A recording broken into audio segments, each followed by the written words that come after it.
Mateus 22, versículo 1. Diz assim: Então Jesus voltou a lhes falar por meio de parábolas, dizendo: O reino do céu é semelhante a um rei que celebrou o casamento de seu filho e enviou seus servos para chamar os convidados para a festa de casamento, mas estes não quiseram vir. Depois enviou outros servos, ordenando: Dizei aos convidados: Meu banquete já está preparado. Meus melhores bois e novilhos já foram abatidos e tudo está pronto. Vinde para o casamento. Eles, porém, fizeram pouco caso do convite e foram um para o seu campo, outro para os seus negócios. E os outros, agarrando os servos, maltrataram-nos e os mataram. Mas o rei ficou furioso e, enviando seus exércitos, destruiu aqueles homicidas e incendiou a cidade deles. Então disse aos servos: Na verdade, o banquete de casamento está preparado, mas os convidados não eram dignos. Versículo 9. Ide pelos cruzamentos das ruas e convidai para o casamento a quantos encontrardes. E aqueles servos saíram pelas ruas e reuniram todos que encontraram, tanto maus quanto bons. E o salão nupcial ficou cheio de convidados. Mas quando o rei entrou para ver os convidados, encontrou ali um homem que não se vestia de trajes nupciais. E perguntou-lhe: Amigo, como entraste aqui sem trajes nupciais? Ele, porém, calou-se. Então o rei ordenou aos servos: Amarrai-lhe os pés e as mãos e lançai-o nas trevas exteriores. Ali haverá choro e ranger de dentes. 14. Porque muitos são chamados, mas poucos os escolhidos. Desse texto aqui, o único versículo que todo mundo conhece de qual é o versículo 14. Porque muitos são chamados, mas poucos os escolhidos. Todo mundo repete esse texto, esse versículo específico, mas ninguém entende o que ele de fato significa. Para você entender o versículo 14, você precisa entender o contexto de toda a parábola. É esse que a gente vai tentar ver aqui. Então, vamos estabelecer aí alguns princípios. Primeiro, casamento é arrebatamento, ok? Casamento é arrebatamento. Início do versículo 2, Mateus 22, versículo 2. O reino do céu é semelhante a um rei que celebrou o casamento do seu filho. Então, vamos lá. O rei aí representa o Deus Pai. O filho é Jesus, ok? Então, o rei representa Deus, o filho é o noivo, Jesus é o noivo. Vai para Mateus 9,15, não fecha Mateus 22. Eu só quero mostrar a figura de Jesus como um noivo. Mateus 9, versículo 15. Se vocês estiverem anotando, podem anotar isso. Mateus 9,15. Jesus lhes respondeu: Por acaso os convidados para o casamento podem ficar tristes enquanto o noivo está com eles? Mas chegarão os dias em que o noivo lhes será tirado, então jejuarão. Aqui Jesus ele estava se colocando como noivo e ele estava falando justamente sobre a questão do jejum. Eles foram questionados por outras pessoas por que os discípulos de Jesus não jejuavam. E aí Jesus falou: por que eles irão jejuar se o noivo está com eles? Mas quando o noivo for tirado deles, aí então eles jejuarão. Então ele falou assim: por que eles vão jejuar se eu estou aqui? Eu que sou o noivo, estou aqui. Agora, quando eu sair de perto deles e quando eu for tirado de perto deles, aí chegará a hora para eles jejuarem. Então, Jesus aqui em Mateus 9,15, ele está se colocando como noivo. Vai para Mateus 25,1 agora. Não fecha Mateus 22 ainda, hein? Mateus 25,1. Parábola das 10 virgens. O reino do céu será semelhante às 10 virgens, que tomando as suas lâmpadas saíram ao encontro do noivo. Jesus estava falando de si aqui. Tanto em Mateus 9 quanto em Mateus 25, Jesus está se apresentando como um noivo. Então, quando ele fala da parábola do casamento em Mateus 22, ele fala sobre o rei, que é o pai dele, e ele fala sobre o noivo. Versículo 22, versículo 2. O reino do céu é semelhante a um rei que celebrou o casamento do seu filho. O rei aí é Deus e o filho é ele mesmo, o noivo é ele mesmo. A celebração do casamento ou o banquete é a festa que vai acontecer por ocasião do arrebatamento. Volta lá para Apocalipse 19. Não fecha Mateus 22. Apocalipse 19.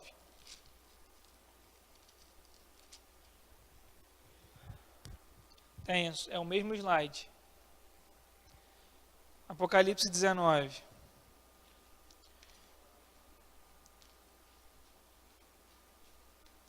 Versículo 9. e me disse, escreve, bem-aventurados que são chamados à ceia das núpcias do Cordeiro. Ou seja, bem-aventurados são aqueles que são convidados para o casamento do Cordeiro, o casamento de Jesus. Disse-me ainda, estas são as verdadeiras palavras de Deus. O casamento em si, o banquete em si, não é o casamento. O banquete é a celebração do casamento, ok? Porque o casamento em si, ele vai ser o arrebatamento. A partir do momento que nós fomos arrebatados, vai haver uma celebração. Ou seja, vai haver um casamento, vai haver uma festa. Volta lá para Mateus 22. Eu vou explicar versículo por versículo de Mateus 22. Cadê? 3. E enviou seus servos para chamar os convidados para a festa de casamento, mas estes não quiseram vir. Jesus está falando que o Pai, ele prepara um casamento e ele envia os servos pela terra para convidar pessoas para comparecer nesse casamento. Na Bíblia de vocês, fala alguma outra palavra diferente no versículo 3? Enviou seus servos. Todos aparecem como servos? Todos? Ok, não tem problema. Empregados. Porque olha só, lê o versículo 3. E enviou, se vocês quiserem anotar isso na sua Bíblia, não tem problema. Vai lá, versículo 3. E enviou seus servos para chamar os convidados. Aí, no versículo 13, diz... Então o rei ordenou aos seus servos. Então aparece servos no versículo 3 e aparece servos no versículo 13. Em grego não é a mesma palavra. Então a primeira parte dos servos aí, os servos enviados para convidar, está relacionado a escravo, que é doulo, servente, está ligado a escravo. Esse texto e essa expressão na Bíblia, ela é usada para profetas. Então anotem isso na Bíblia de vocês. Profetas? Profetas. 13. 3. Doulo. Ou se você quiser escrever direitinho no grego, é douloi, com i no final. Porque muda também. Exato, não é bonito de se pronunciar. Isso é no 3. Escravos. No 13, essa palavra servo é diakonoi, que vem de diácono. Diácono vem de diakonoi, né? Que significa realmente servo. Esse diakonoi na Bíblia e no Novo Testamento, ele é ligado a anjo, aos serviços angelicais, aos serviços dos anjos. Então, o primeiro servo, a primeira categoria de servo está falando sobre profetas, sobre escravos, que na verdade são profetas. A última categoria dos servos, que são aqueles que vão jogar a pessoa para as trevas exteriores, está ligado aos anjos, ok? Isso é importante para você entender aqui a história, porque não são as mesmas pessoas, são pessoas diferentes. Então, o versículo 3 diz, e enviou seus servos para chamar os convidados para a festa de casamento, mas estes não quiseram vir. Então, o pai prepara um casamento, prepara o casamento do seu próprio filho Jesus com a sua noiva. E ele manda que os seus servos, os profetas, passem pela terra, convidando as pessoas para o seu casamento. Quem são esses profetas? São todos os profetas da Bíblia. Jesus foi um profeta que ele mesmo fala de si. João Batista, ele fala sobre a vinda de Jesus.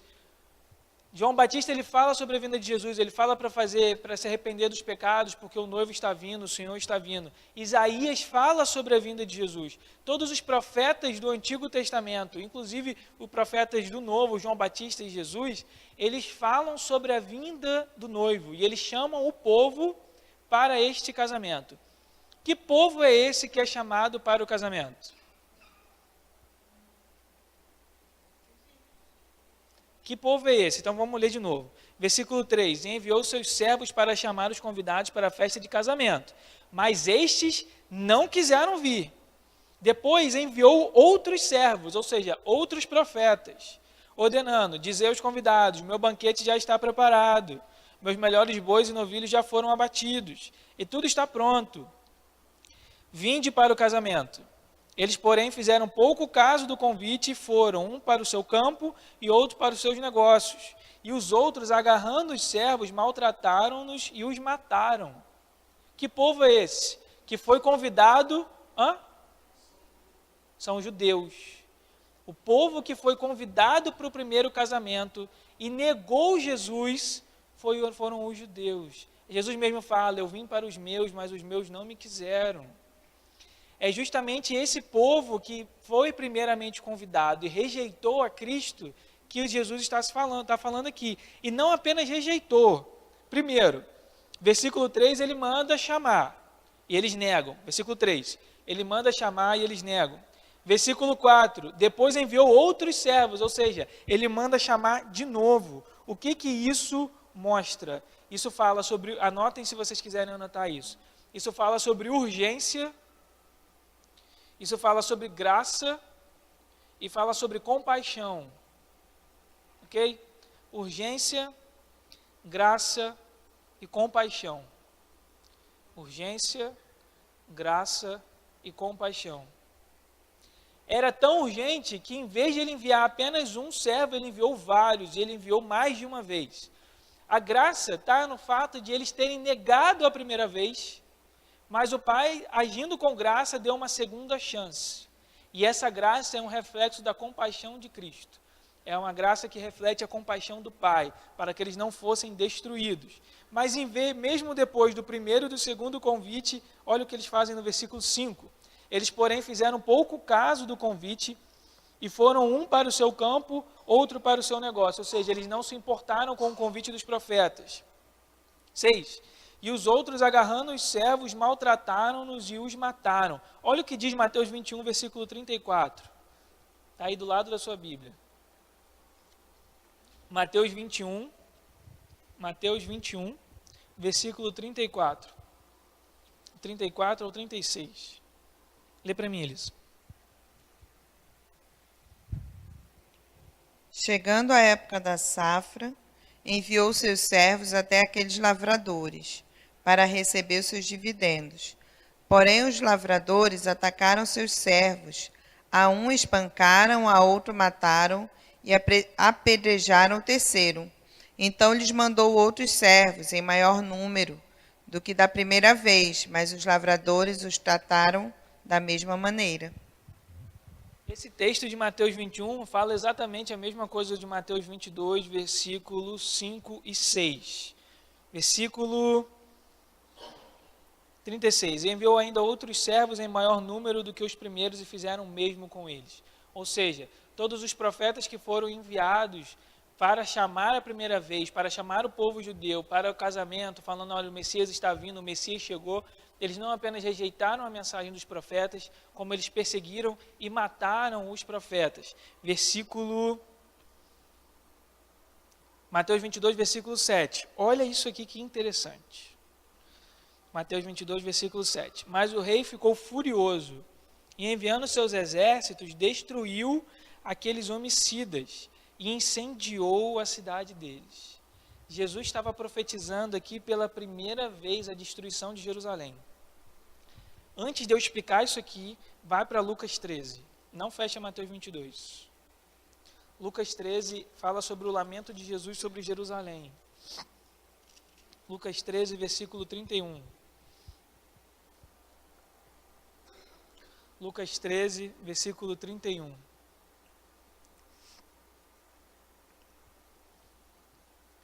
Naquela mesma hora chegaram alguns fariseus que lhes disseram, vai embora daqui porque Herodes quer te matar. Jesus lhe respondeu, ide e dizei àquela raposa, eu expulso demônios e faço curas. Hoje, amanhã e no terceiro dia terei terminado.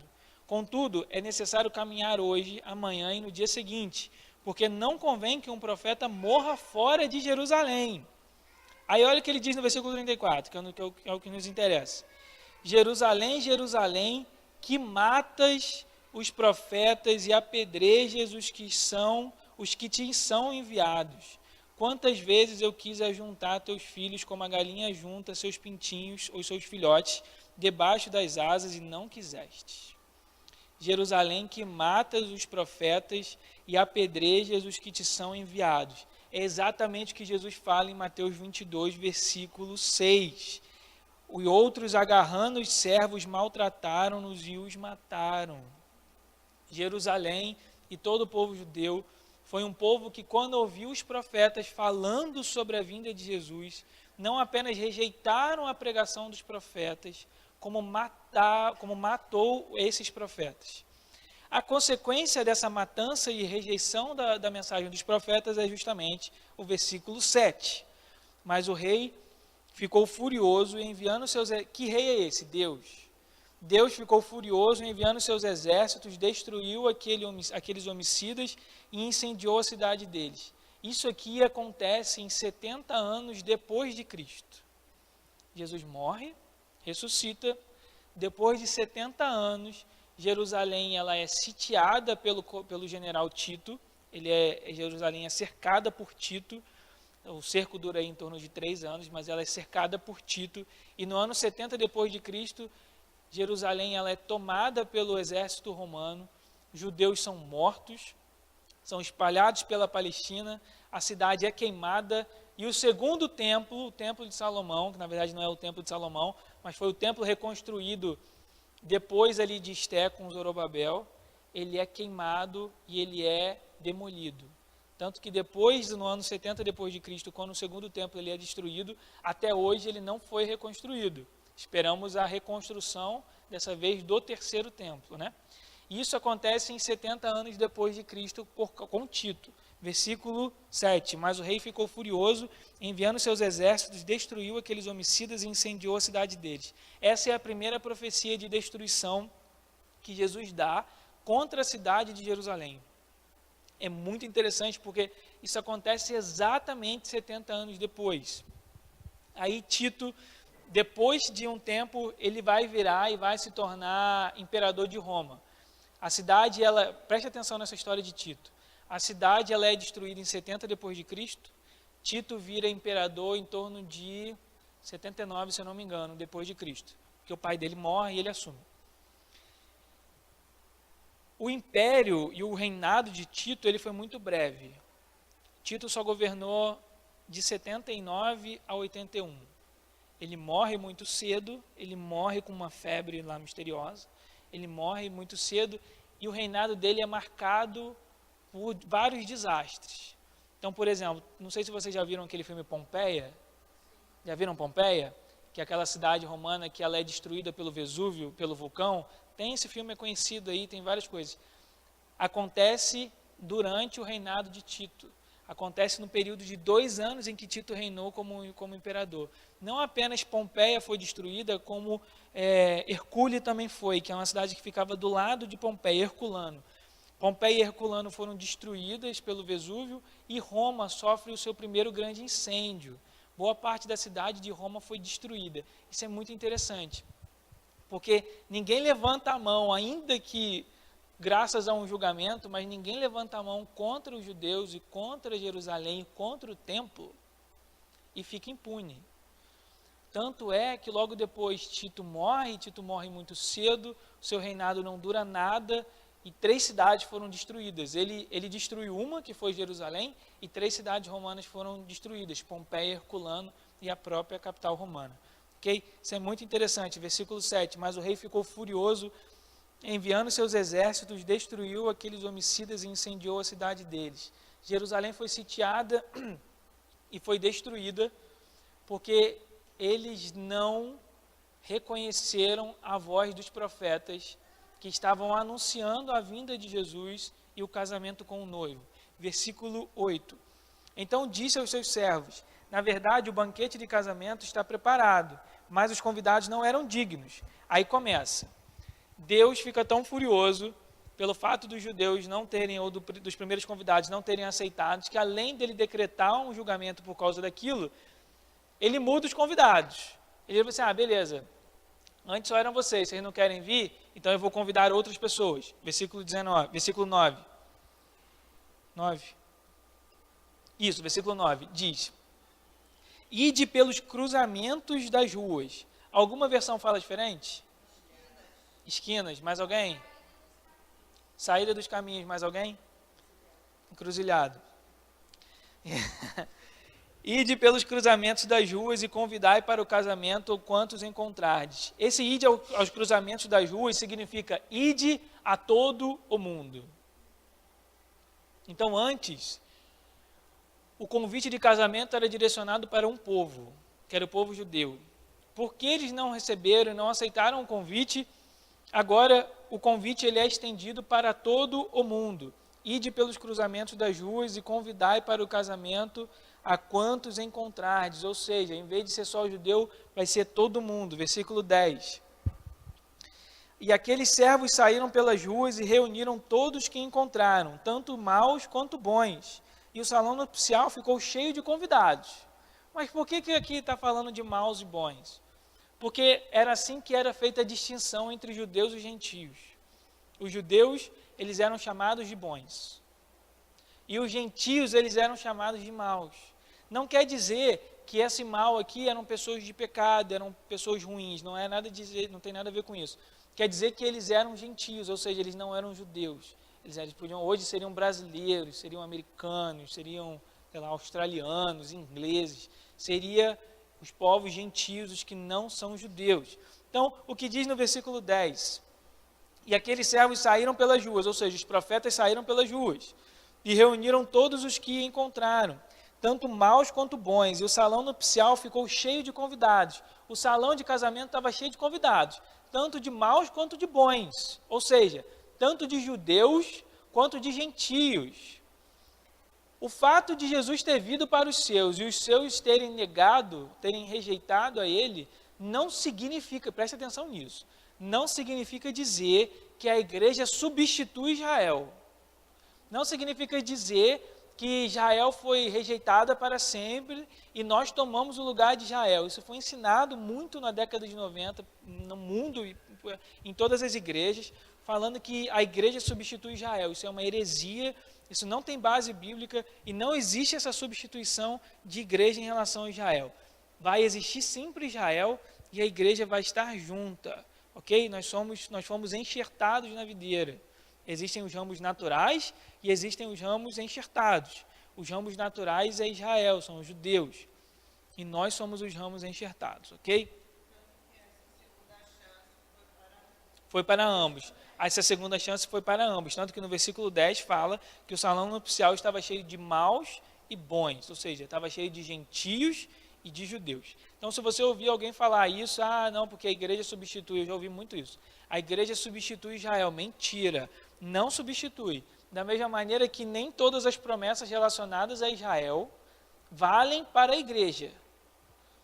Assim como tem promessas relacionadas apenas para a igreja, que não vale para Israel. Ok? Então, no dia do casamento, no dia das bodas, no dia do arrebatamento, quando nós nos unimos a Cristo de vez e casarmos com Ele, nós teremos gentios, a noiva vai ser formada por gentios e também vai ser formada por judeus. Seguindo, versículo 11, é muito interessante essa figura. Mas quando o rei entrou para ver os convidados, olha isso, hein? Então presta atenção, o rei convidou todo mundo, a galera respondeu o chamado, foi todo mundo para o casamento. Mas não é só porque foi todo mundo para o casamento que acabou. O rei ele vai analisar os convidados. Olha o que diz o versículo 11. Mas quando o rei entrou para ver os convidados, encontrou ali um homem que não se vestia de trajes nupciais. Primeiro, esse homem que não se vestia de trajes nupciais, ele não era um intruso. Ele não estava ali de maneira ilegal. Porque se ele entrou, foi porque ele foi convidado. Ele foi chamado. Ele podia estar ali. Só que ele não podia estar ali daquela maneira que ele estava. Ele estava despreparado. De novo, o versículo 11. Mas quando o rei entrou para ver os convidados, encontrou ali um homem que não se vestia de trajes nupciais. Ou seja, ele não estava vestido adequadamente. O que são trajes nupciais de acordo com a Bíblia? É alguma roupa especial? É terno e gravata? Talvez um smoking? O que são trajes nupciais de acordo com a Bíblia? Vestes limpas. Naquele momento, para você participar de um casamento no Oriente Médio, a única coisa que você precisava estar era com uma roupa limpa. A sua roupa não precisava estar coberta de ouro. Não tinha que ser toda bordada. Não tinha que ser nova. A sua roupa tinha que estar limpa. Preste atenção nisso. Seguindo, versículo 12. E perguntou-lhe, olha como é que o rei se refere ao convidado, como amigo. E perguntou-lhe, amigo, como entraste aqui sem trajes nupciais? Se o cara não tivesse sido convidado, o rei nunca teria tratado ele como um amigo. Trataria como um intruso, como um ladrão, como uma pessoa ruim, como um criminoso. Mas Jesus, o rei, chama ele de amigo. Versículo 12. E perguntou-lhe: amigo, como entraste aqui sem trajes nupciais? Ele, porém, calou-se. É aquele momento, o cara foi perguntado pelo rei o porquê que ele não estava com as roupas apropriadas. E ele ficou constrangido, ele ficou envergonhado. Algumas pessoas acham que quando chegarem na frente de Deus, elas vão poder argumentar com ele, tentar argumentar a vida difícil que teve na terra, tentar argumentar a perda de uma pessoa, tentar argumentar qualquer coisa. Quando você chegar na frente do rei, você provavelmente vai ficar tão envergonhado como esse amigo do versículo 12. Porque o rei faz uma pergunta: amigo, como entraste aqui sem trajes nupciais? Ou seja, como é que você está aqui sem vestes limpas? E ele, porém, calou-se. Ele não teve resposta. Ele não estava ali legal. Ele não estava ali como um penetra. Ele foi convidado, mas ele não estava com a roupa certa. Ele não estava com roupa limpa. Então, diz o versículo 13. Então o rei ordenou aos seus servos: amarrai-lhe os pés e as mãos e lançai nas trevas exteriores. Ali haverá choro e ranger de dentes. Isso aqui todo mundo entende, não vou gastar muito tempo. Só lembrando que o versículo 13, o rei ordenou aos servos. Esses servos aqui é diaconai, é diaconoi, significa os anjos. Então quem ordena e quem amarra essa pessoa não são os profetas, e sim são os anjos. Mas olha que legal o versículo 14. Porque muitos são chamados, mas poucos os escolhidos. A conclusão dessa parábola toda é o seguinte: todos são chamados para serem salvos. Mas não é porque você foi chamado que não existe nenhum tipo de pré-requisito ou não existe nenhum tipo de padrão aceitável. O padrão aceitável para a salvação é ter vestes limpas. Vai novamente para Apocalipse 19. Oi.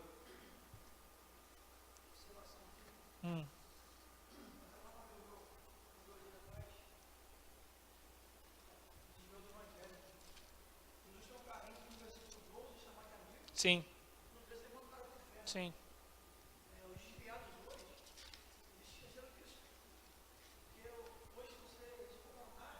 Ah, tem que falar no microfone, peraí.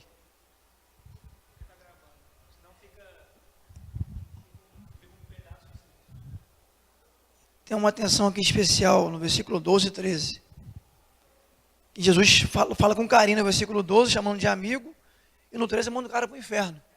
Ou seja, ele foi convidado para estar ali por alguém. Talvez tinha um tumulto lá, tinha muita gente. Mesmo assim ele foi percebido. Talvez ele estava no meio da galera. Não dava para ver ele ali, humanamente falando.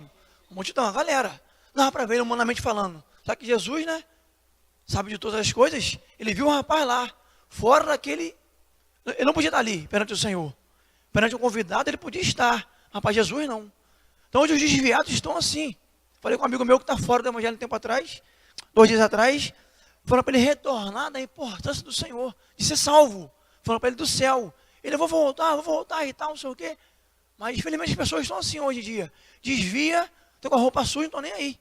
Aí é convidado, vai estar lá naquele local, mas não sabe nem o que está acontecendo. Não sabe nem se pode estar lá. E aí, o que acontece é que a pessoa confunde graça, que Deus é misericordioso, e Deus é um Deus de graça. E realmente é. Tanto é que ele manda convidar 2 vezes, e no final de tudo, ele abre o casamento para gentios e judeus. Isso é graça ao extremo.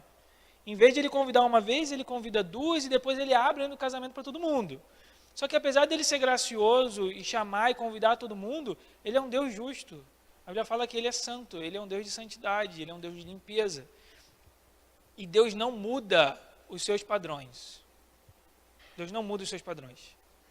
O que ele fez foi enviar o Espírito Santo para que nós pudéssemos alcançar o padrão dele aceitável para ele. Esse foi o trabalho de Jesus na cruz. Graças ao trabalho de Jesus na cruz, os nossos pecados são perdoados. E nós podemos chegar a um padrão, não ao padrão de Deus, porque isso é impossível para a gente nesse momento, mas chegar a um padrão aceitável diante de Deus. Graças ao sacrifício de Jesus na cruz e graças ao Espírito Santo morando na gente. Mas mesmo Jesus, mesmo o Pai sendo um Deus de graça, vai chegar a hora que o julgamento vai acontecer. E é justamente o que diz o versículo 13. Então o rei ordenou aos servos amarrar-lhe os pés e as mãos e lançá-los nas trevas exteriores. Ali haverá choro e ranger de dentes. Olha o que diz o versículo Apocalipse 19. Vai para Apocalipse 19. Versículo 8. Sobre as roupas. Vestes nupciais, trajes nupciais são roupas limpas. Olha o que diz aí. E foi-lhe permitido, isso está falando da noiva. Apocalipse 19, eu espero. Vai. Apocalipse 19, versículo 8. Sobre as vestes nupciais, sobre os trajes nupciais, olha o que diz. Oi. Depois você não vai reclamar que eu estou sem microfone. Vai. Sim. Não. Não tem argumento. Não tem argumento. No momento do julgamento, do trono, se chegar lá e mostre-me as suas mãos, é indesculpável e não tem argumento. Eu vou argumentar com Deus, querido, acho que você não vai conseguir. Entendeu? Acho que não vai achando, não, eu vou explicar para Jesus naquele momento. Não vai ser assim. Apocalipse 19, versículo 8. E foi-lhe permitido vestir-se, está falando da noiva, e foi-lhe permitido vestir-se de linho fino, ou seja, limpo, resplandecente e puro, pois o linho fino são as obras justas dos santos. Vai para Isaías 61, 10. Isaías 61, 10. Eu acho que é o texto mais claro sobre você vestir vestes limpas. Isaías 61, versículo 10. Isaías 61, versículo 10. Eu me regozijarei muito no Senhor. A minha alma se alegrará no meu Deus, porque me vestiu de vestes de salvação e cobriu-me com um manto de justiça. Na Bíblia, quando você fala de justiça, você não fala da justiça feita por um tribunal ou por um juiz. A justiça, na Bíblia, significa retirada de culpa. Toda vez que quando nós nos convertemos, nós passamos por um processo de justificação. Paulo fala muito isso no Novo Testamento. O processo de justificação significa dizer que a culpa pelos seus pecados ela é retirada de cima de você. E você então pode ser salvo. Porque se a sua culpa não tivesse sido retirada de cima de você, a única coisa que você mereceria seria inferno e condenação eterna. Mas aí a sua culpa foi retirada de você porque Jesus levou sobre si a sua culpa. Alguém precisava ser condenado por causa dos pecados. E o correto era que você fosse condenado pelos seus pecados e que eu fosse condenado pelos meus pecados. Mas aí vem Jesus, Isaías 53 fala sobre isso. Vem Jesus e toma sobre si todos os nossos pecados e a culpa pelos nossos pecados e recebe sobre ele a condenação que era para ser nossa. A condenação que você merecia, que eu merecia, que nós merecíamos, quem recebe esse julgamento e essa condenação é o próprio Jesus. Então, nesse momento que fala sobre justificação, fala justamente sobre esse processo de retirada de culpa. O que te possibilita ser salvo é quando a sua culpa é retirada de cima de você. A culpa dos seus pecados não vai ser mais imputada a você. Você está perdoado. E é justamente isso que o profeta fala no versículo 10, parte B. Porque me vestiu de vestes de salvação, vestes limpas, como são os trajes nupciais, e cobriu-me com um manto de justiça. Ou seja, ele me cobriu com um manto sem culpa. A culpa pelos meus pecados foi retirada. Fala. Não? Seguindo. A culpa pelos meus pecados foi retirada. Volta para Mateus 22. Oi.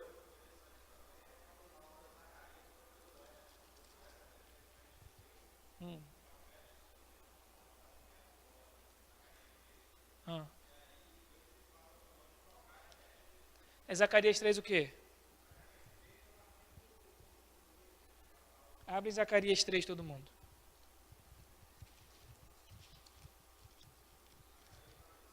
Zacarias 3 ou 13?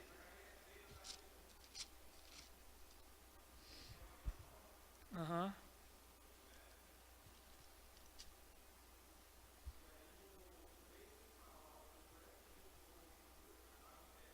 Deixa eu ler aqui para ficar gravado. Tá lá? Zacarias 3, versículo 3. Josué, usando vestes impuras, estava em pé diante do anjo. Então o anjo ordenou aos que estavam diante dele: tirai-lhe as vestes impuras, e disse a Josué: fiz com que a tua maldade seja tirada de ti, e te vestirei de vestes festivas. Exatamente isso. Exatamente disso. E disse a Josué: fiz com que a tua maldade seja tirada de ti. Essa maldade aí é a culpa do pecado e o próprio pecado. E te vestirei de vestes festivas, ou seja, de vestes nupciais, de trajes nupciais. Aquilo que você vai vestir no momento do casamento. Se chegar no momento do casamento e você não estiver vestido de vestes limpas, vestido de salvação, vestido de justiça, vestido com vestes festivas, sem culpa, sem pecado e sem mácula, você vai ser uma pessoa que foi chamada, mas não foi escolhida. Que é o que diz Mateus 22, 14. Porque muitos são chamados, mas poucos os escolhidos. Pelo amor de Deus, parem de usar esse versículo de maneira prostituída. Porque foi um versículo que hoje em dia não significa mais nada. Tudo que a gente fala na igreja, não, muitos são chamados, mas poucos os escolhidos. Querido, não para. O texto, vamos olhar para o contexto, está falando sobre salvação aqui. Todos foram chamados para serem salvos. Todos foram chamados para serem salvos. Mas nem todos irão se vestir de vestes de salvação. Porque não aceitaram a salvação. Não aceitaram, não se converteram, não responderam ao chamado. Quantas pessoas estão aí? Aqui em Macaé tem quantas igrejas? Várias. Cada esquina uma igreja. E aí, os pastores e os profetas estão chamando: gente, se arrepende, Jesus está voltando. Jesus morreu na cruz por você, para que você pudesse ser salvo. Quantas vezes por dia, nesse domingo aí, já pararam para pensar? Domingo, geralmente no devocional de domingo, eu oro pelas reuniões coletivas que acontecem na cidade. Então, por exemplo, nós temos reuniões coletivas de noite, são os cultos, né? De noite aqui no ministério. Mas quantas igrejas têm culto aí de manhã? Quantas igrejas têm culto no início da tarde? Quantas igrejas têm culto no início da noite? E por aí vai. Eu oro para que nas reuniões coletivas o evangelho seja pregado. Em cada igreja o evangelho está sendo pregado. Em cada igreja os mensageiros, os profetas estão chamando o povo para o casamento. Quantas pessoas você já falou de Cristo, chamou para vir para a igreja, chamou para se converter e a pessoa simplesmente não quis? São essas pessoas. São essas pessoas que são convidadas e não respondem ao convite. Porque olha só, gente, vai para Mateus 22, versículo 9. Ide pelos cruzamentos das ruas e convidai para o casamento a quantos encontrardes. E aqueles servos saíram pelas ruas e reuniram todos que encontraram, tanto maus quanto bons. Nós estamos no versículo 9 e no versículo 10. O final do versículo 10 e o salão nupcial ficou cheio de convidados. Isso já aconteceu? Ainda não, porque o casamento ainda não iniciou. Nós estamos nesse período de noivado, nós estamos no período onde os convites estão sendo enviados. O casamento ainda não aconteceu. Nós estamos nesse período dos convites serem enviados e do noivo vir para o casamento junto com a sua noiva. Nós estamos nesse período aqui de versículo 9. Enquanto o noivo não vem, os profetas continuam anunciando e convidando as pessoas. É justamente isso que a gente está vivendo, cara. Quantas pessoas ouviram o evangelho e rejeitaram? São essas aqui. Muitos são chamados, mas poucos são os escolhidos. Essa questão de escolha está ligado a como a pessoa vai se apresentar no dia do casamento. Como é que você vai estar no dia do... Não, porque assim, da mesma maneira... Não tem nada a ver com quem está chamando. Boa. Não tem nada a ver com quem está chamando, tem a ver com as pessoas que são convidadas. Esse versículo fala, muitas vezes a gente fala sobre serviço. É um versículo que a gente usa para falar sobre serviço. Na verdade, esse versículo está falando sobre salvação. Não tem nada a ver com a pessoa que está chamando. Nós temos que chamar e as pessoas precisam ouvir. Se elas irão ouvir ou não, isso é com elas. Mas elas precisam ser convidadas. Então, porque muitos são chamados, mas poucos os escolhidos, isso tem a ver com o estado que a pessoa vai se apresentar no dia do casamento.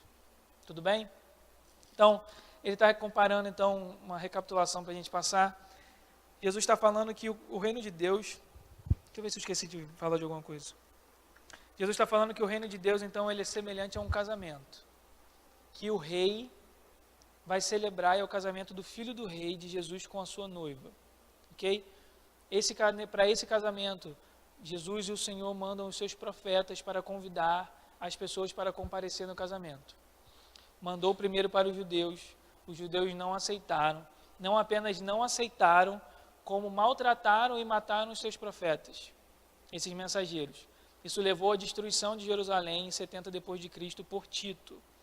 Por causa disso, pela graça do Senhor, ele abriu o casamento não apenas para judeus, mas ele abriu o casamento para judeus e gentios, são os dois. Nós estamos vivendo, historicamente, nesse período de envio de convite e das pessoas serem convidadas para comparecer a esse casamento. Não basta simplesmente a pessoa aparecer ao casamento. Ela precisa comparecer com vestes nupciais, ou seja, com vestes limpas. Elas precisam ser salvas. Como é que alguém é salvo? Como que alguém é salvo? Hã?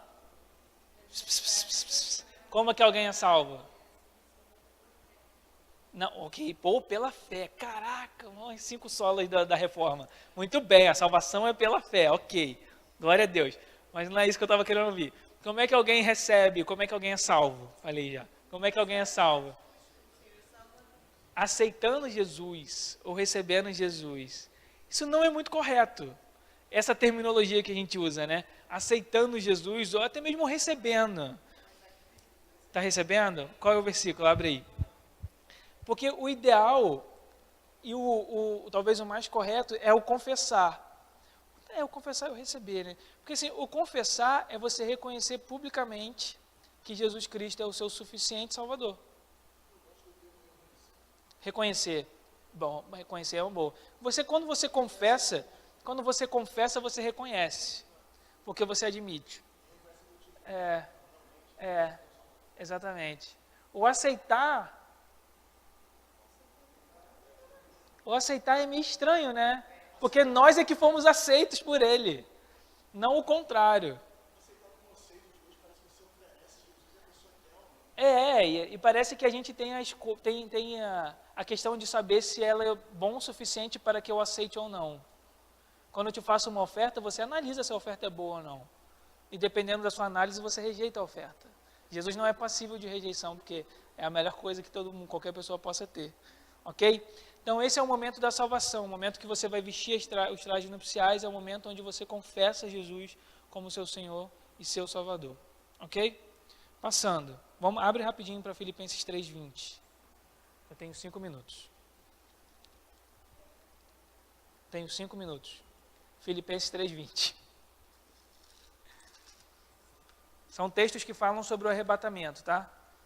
Que mostram que o arrebatamento ele é iminente. Qual é a diferença do arrebatamento para iminente para um arrebatamento que é em breve? O em breve é sempre futuro. O iminente é que pode acontecer agora no presente. Ele pode acontecer tanto agora quanto depois. O em breve não, o em breve é só no futuro. O iminente não, o arrebatamento ele é iminente. Ele pode acontecer em qualquer momento.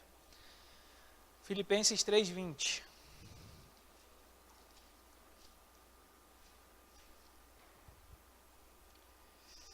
Olha o que Paulo diz. Mas a nossa pátria está no céu, de onde também aguardamos um Salvador, o Senhor Jesus Cristo. Paulo está falando para a igreja em Filipe, falando assim, olha, a nossa pátria não é essa daqui. Vocês não são cidadãos de Roma, porque Filipe era uma cidade que era uma província romana. Para você, como é que eu explico isso? Você ser cidadão romano era o equivalente a hoje você ter... Você tem um passaporte alemão. Acho que é o passaporte mais forte do mundo. O passaporte alemão, acho que depois é o de Singapura, alguma coisa assim. Os Estados Unidos, eles se acham, mas eles estão em guerra com metade do mundo. Então, relaxa. É isso aí, o passaporte, vamos botar o passaporte da Alemanha, que é o passaporte mais aceito no mundo todo. É o equivalente a você ser um cidadão europeu ou um cidadão alemão. A sua cidadania é muito relevante no mundo todo. Então, toda pessoa naquele período bíblico que era cidadão romano, ele tinha orgulho de ser cidadão romano. Os romanos, eles tinham vários direitos que os outros povos não tinham. Eles tinham um status social que os outros povos não tinham. Tudo porque eles eram cidadãos romanos. Aí Paulo vem em Filipenses 3:20 e fala: mas a nossa pátria está no céu. Ou seja, a nossa nação e a nossa cidadania não é natural, ela é espiritual. De onde também aguardamos um Salvador, o Senhor Jesus Cristo. Ele fala assim: além da nossa cidadania não ser natural, o nosso Senhor, ele vem do céu. E é de lá que nós esperamos que ele venha. Abre rapidinho em Hebreus 11:13. Hebreus 11:13. Cara, Hebreus 11, ele é sensacional. Ele é muito bom. Está falando sobre os heróis da fé, aí ele cita várias pessoas. Cita Abel, cita Enoque, Noé, Abraão, Isaac. Olha o que ele fala em Hebreus 11:13. Todos estes morreram, Hebreus 11, eu espero. Esse versículo tem que estar gravado na sua Bíblia, marcado. Porque o dia que você recebeu uma promessa e você não vê essa promessa concretizada, para você nunca, mas nunca na sua vida fazer biquinho para Deus e reclamar com Ele. Porque o dia que você fizer pirraça porque você recebeu uma promessa, ela não se concretizou, você tem que ler esse versículo e sentir vergonha para o resto da sua vida. Olha o que diz Hebreus 11:13.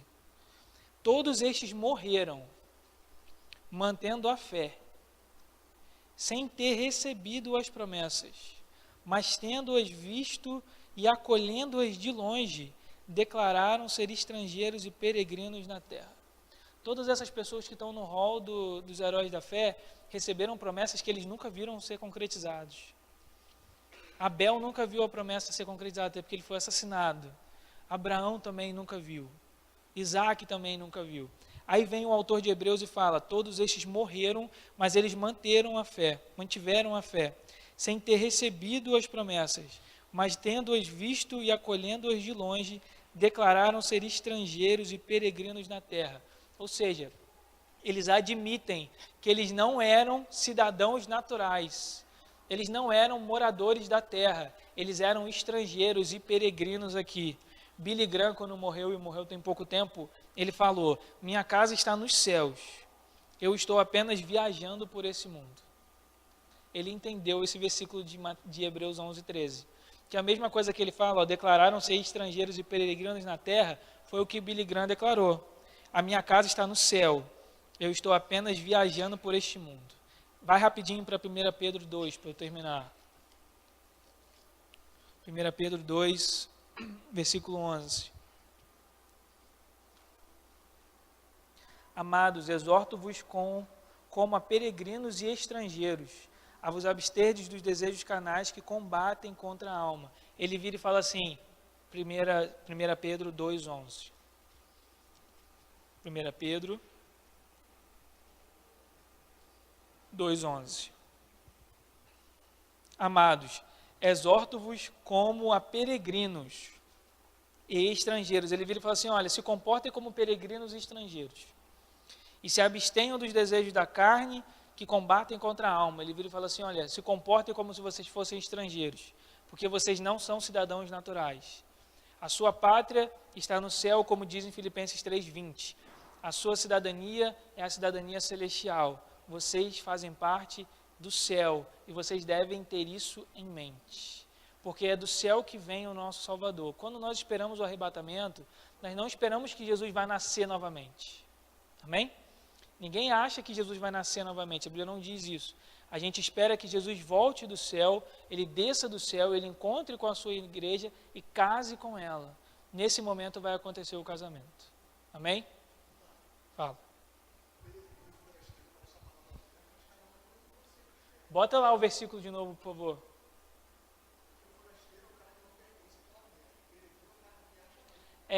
O peregrino é justamente o que o Billy Graham falou. Minha casa está no céu, eu estou apenas viajando. O peregrino, ele passa, ele viaja. Isso aqui é só, você não está aqui de maneira definitiva, você só está passando por aqui. Exatamente. Amém, gente? Nós esperamos o arrebatamento, nós esperamos a vinda do nosso Salvador do céu. Dúvidas? Não? Não? Vamos ficar em pé? João 12. Ah, ok. Verdade. Também fala de receber, de confessar. Então, domingo, eu queria tentar pedir para vocês, para ver se vocês conseguem chegar no horário. Eu não tenho tempo domingo, então assim, eu só tenho 1 horinha para dar essa aula, ok? Então, se vocês puderem chegar no horário, para a gente começar no horário, não perder nada. Amém? Pai, nós queremos te agradecer por essa aula, queremos agradecer pela tua palavra. Pedir, Senhor Jesus, que o Senhor possa colocar em nós esse senso de urgência, a urgência em relação à sua volta, a urgência em relação à necessidade de nos prepararmos para o casamento. Que, meu Pai, no dia do casamento, no dia das bodas, que possamos estar vestidos com vestes de salvação, justificados segundo o teu sangue, que possamos estar salvos pela fé e que possamos entrar no casamento e possamos ser um com o Senhor. Meu Pai, nós entregamos esse período de aula, entregamos o culto que vai acontecer daqui a pouco. Pedimos, Senhor Jesus, que seja um culto cheio da tua presença, cheio da tua glória. Pedimos, Senhor, que Jesus seja o centro da nossa pregação, que Jesus seja o centro da nossa adoração. Desde já queremos declarar, queremos te prestar o culto racional, queremos te prestar o culto intencional. Nós viemos aqui para te prestar adoração, Senhor, e a adoração que nós vamos te dar. Que seja uma noite que haja libertação, que haja cura no físico e na alma. Pedimos para que seja uma noite que haja salvação de pessoas perdidas. Meu Pai, que o teu evangelho tenha total e pleno alcance nas nossas vidas e que seja uma noite de avivamento. Pedimos e esperamos pelo Senhor e confiamos em Ti. Em nome de Jesus, amém.